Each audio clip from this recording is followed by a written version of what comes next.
વાંદરાભાઈ તમે શું ખાઈ રહ્યા છો? મને કહી દો ને, મને ખૂબ ભૂખ લાગી છે. તો પછી વાંદરાભાઈ કહે, હું મીઠા જાંબુ ખાઉં છું, તમને ખાવા છે? લો.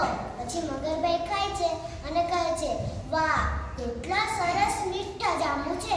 આવા મીઠા જાંબુ ખાઈને તો મને ખૂબ મજા આવી ગઈ. તમે તો દયાળુ છો, તમે મારા મિત્ર બની જાઓ. મારી પાસે આવા મિત્ર કોઈ નથી. પછી બંને મિત્ર બની ગયા પાક્કા. પછી રોજ મગરભાઈ ઝાડ નીચે આવે છે અને વાંદરાભાઈ તેને જાંબુ આપે છે અને મગરભાઈ ખાય છે.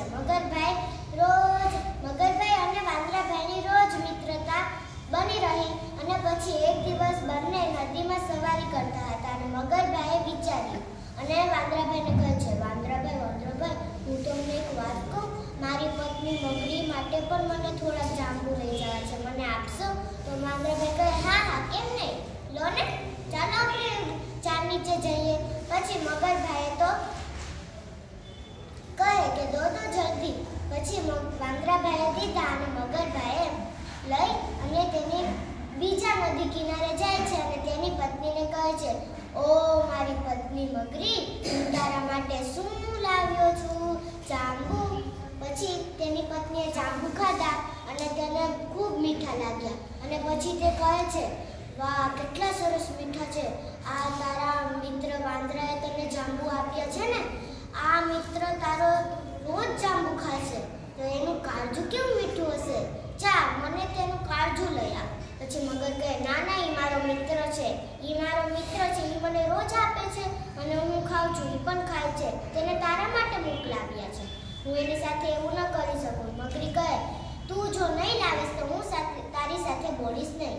તો પછી મગરે તેની વાત માનવી પડી અને પછી તે જાય છે વાંદરા પાસે અને વાંદરાને કહે છે, મગરભાઈ વાંદરાને કહે છે કે વાંદરાભાઈ છે ને, તમે મારી પત્નીને જાંબુ આપ્યા એટલે મારી પત્ની તમને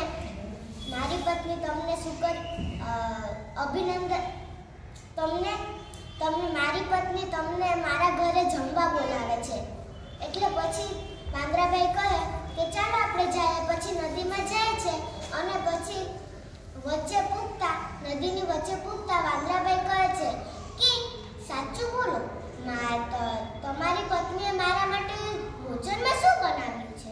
તો પછી મગરભાઈ કહે કે મારી પત્નીએ તમને કેળા ભાવે છે ને, કેળાની સબ્જી બનાવી છે. તો વાંદરાભાઈ કહે કે મને તો અત્યારથી જ મોંમાં પાણી આવી ગયું. પછી મગરભાઈ તે મનમાં વિચારે છે કે આ દયાળુ વાંદરો તો બિચારો અત્યારથી જ તેના મોંમાં આવી ગયો. એને ખબર નથી કે મારી પત્ની તેને જ ભોજન કરી નાખશે.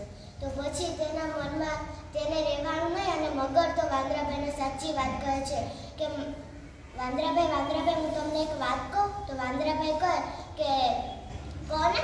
તો પછી મગરભાઈ કહે છે કે મારી પત્નીને તમારું કાળજું ખાવું હતું એટલે હું બોલાતું. હું તમને ખોટું કહી અને આવતું. જો તમે ન આવત તો મારું કાળજું કાઢીને ખાઈ જાય. તો પછી વાંદરાભાઈ તો ગભરાઈ ગયા અને મનમાં વિચારી અને તરત જવાબ આપ્યો કે અમે વાંદરા લોકો તો અમારું કાળજું ઝાડ ઉપર રાખીએ, તમને પહેલા કેવું જોઈએ ને.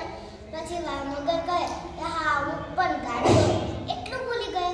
પછી વાંદરાભાઈ ખુશી અને મગરભાઈ ગયા ઝાડ નીચે.